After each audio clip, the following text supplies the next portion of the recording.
আমাদের জাতীয় রাজনীতিতে আপনাদের কিছু করণীয় আছে, আমাদের সকলের করণীয় আছে।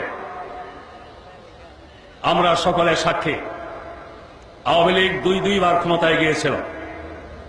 প্রথমবারে ক্ষমতায় গিয়ে ইসলামী রাজনীতি নিষিদ্ধ করেছিল, ইসলামের নাম নিশানা মুছে ফেলার আয়োজন করেছিল, ইসলামী শিক্ষা সংস্কৃতির পথ রুদ্ধ করেছিল। দ্বিতীয়বার ক্ষমতায় এসে মাদ্রাসার আলেম ওলামায় হয়রানি করেছে। কিভাবে আপনারা জানেন? কওমি মাদ্রাসার বিরুদ্ধে ষড়যন্ত্রের অংশ হিসেবে সেখানে লাদেন বাহিনী, তারপরে আল কায়েদা আবিষ্কার করে তাদের হয়রান করা হয়েছে। আর আলিয়া নিসাবের মাদ্রাসার একটিও কেটে দিয়ে তাদের উপরে একটি খড়গ ঝুলিয়ে দেওয়া হয়েছিল।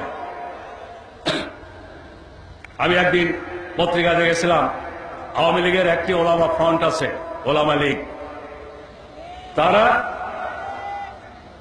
কওমি নিসাবের ওলামায়ে কেরামকে বলছে জামাত ইসলামী আপনাদের দেখতে পারে না, কারণ আপনাদের ওখানে এদের নাকি কাজ করার সুযোগ নেই।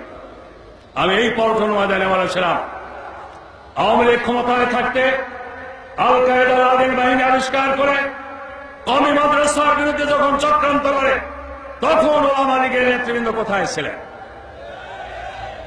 ওলামা লীগ আসলে এদেশের ইসলামী জনতাকে বিভ্রান্ত করার জন্য একটি নাম, মূলত আওয়ামী লীগের একটি পকেট অর্গানাইজেশন।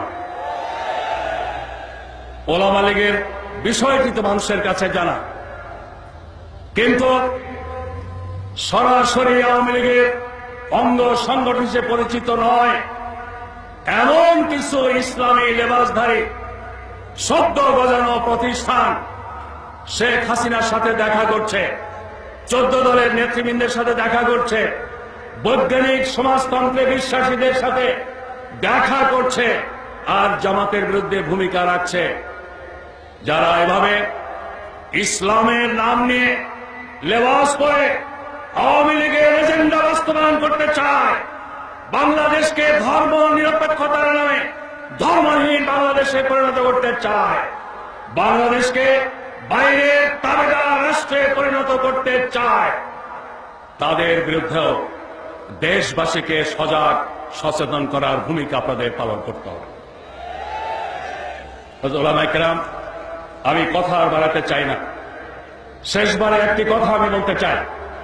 জামাত ইসলামী বাংলাদেশ এই দেশের সকল আলেম ওলামা, সকল ইসলামী প্রতিষ্ঠান, সকল ইসলামী দলকে আপন মনে করে, অন্তর থেকে তাদেরকে শ্রদ্ধা করে। আমি এতটুকু বলতে চাই, ভুল বোঝাবুঝির কারণে হোক, যে কারণেই হোক, জামাত ইসলামীর বিরুদ্ধে যারা সমালোচনা করেন, কথা বলেন, তাদের বিরুদ্ধেও আমরা কোনো কথা বলি না, বলবো না। আপনাদের কাছে অনুরোধ করব, গঠনমূলক সমালোচনা যদি যে করতে চায় করুক, সমালোচনায় জড়িয়ে পড়ে কাদা সরাসরির মতো পরিস্থিতিতে জামাত ইসলামী আজ পর্যন্ত শরীক হয়নি, ভবিষ্যতেও হবে না। আমরা মনে করি জামাত ইসলামী এই দেশের সকল ইসলামী দলেরই প্রতিনিধি স্থানীয় একটি সংগঠন। জঙ্গিবাদের নাম নিয়ে যখন ইসলামী দল আলেম ওলামার বিরুদ্ধে তথ্য সন্ত্রাস চালানো হয়েছে, আমরা পার্লামেন্টের ভেতরে বাইরে, সাংবাদিক সম্মেলনে, জনসভায়, কূটনীতিকদের সাথে আলোচনায়, সর্বত্র শুধু জামাতের পক্ষে কথা বলিনি, এদেশের সকল আলেম ওলামা, সকল ইসলামী দলের পক্ষে কথা বলেছি। আজকের এই সময়টি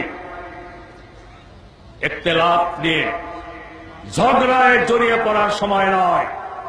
ইসলামে মত পার্থক্য ছিল, আছে এবং থাকবে।